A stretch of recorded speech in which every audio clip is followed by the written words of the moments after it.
In 1 Samuel chapter 25, we are told about a woman who is described as being intelligent and very beautiful. She is mentioned amongst the 4 women in the Bible who are described as being of surpassing beauty. These women include Sarah, Rahab, and Esther. We are told that Abigail, whose name means my father's joy in Hebrew, was married to a man who was very wealthy. This man was called Nabal, and Nabal means foolish one in Hebrew. Though he was wealthy, this man was simply a fool.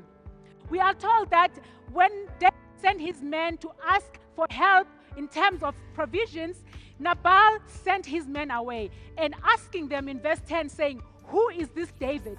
Who is this son of Jesse?" Mind you, he was asking that question when in chapter 17, David had actually slain a giant by the name of Goliath.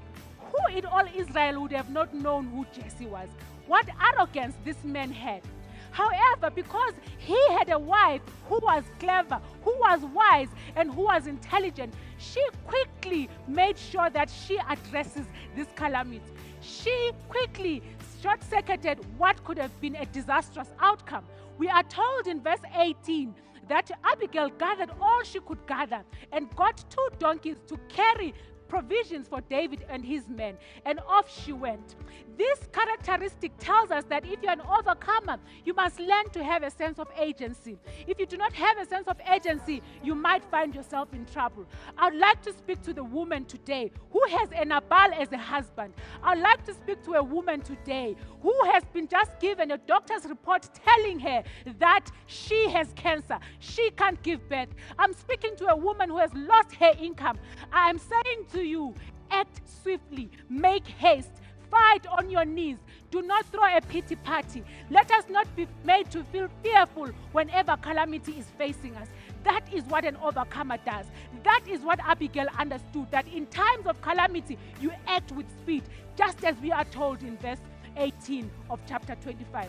Secondly, we know that Abigail was a very strategic woman. Yes, that comes with being intelligent. You must be strategic if you're an intelligent woman. You are not just a pretty face. You know what to do. You know what the times demand of you. Therefore, we are told when she saw David, she did not tremble in fear. But we are told that Abigail got off her donkey and she humbled herself. That was a sign that somebody who has strategy knows that this is the time that I must give recognition to authority.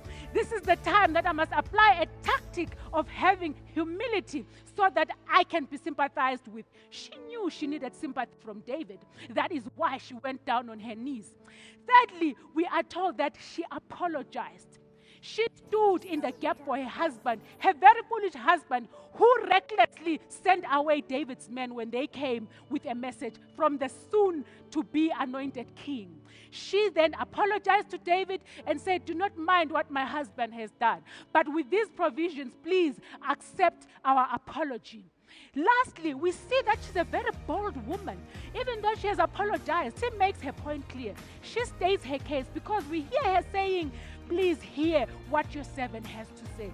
An overcomer states their case. Go and state your case to the Lord. What is your case today? What would you like the king to do for you? State your case. Ask the Lord to hear you. Tell him what it is that is bothering you. Pray to him knowingly and tell him what it is that you want him to do for you. I'm talking to that woman who is living in an environment where there is no peace, where there is commotion, where there is strife in her family. I'm saying to you, go and be the peacemaker. That's why you are in that family. Go and apologize. Apologizing does not make you any less of a human being, neither does it make you the wrong person, but it shows that you value the relationship that you have with the person that you're apologizing to. Finally, women of God, to be an overcomer, you must be spirit-led. The Bible describes 2 people as helpers. It is the woman during creation in Genesis chapter 2, verse 18, and it is the Holy Spirit in John chapter 14, verse 16. Abigail understood her helper role. She was able to cover up for the misgivings and the foolishness that her husband had, and she solved everything with the strategy of peace. An overcomer draws from the Holy Spirit. An overcomer knows to be Spirit-led. Look at Bathsheba. She probably, if she had been Spirit-led, her child would have lived, because Bathsheba was also someone's wife at the time that David married her. In the same manner, though Abigail was elevated to be the king's wife, she was able to prevent calamity from Nabal's family because she was Spirit-led. A Spirit-led woman is able to prevent calamity, even generational curses. So, women of God, overcomers, I implore you today to say, apply the 3 strategies that we see out of Abigail. Be strategic, have a sense of urgency, and be Spirit-led. God bless you all. Amen.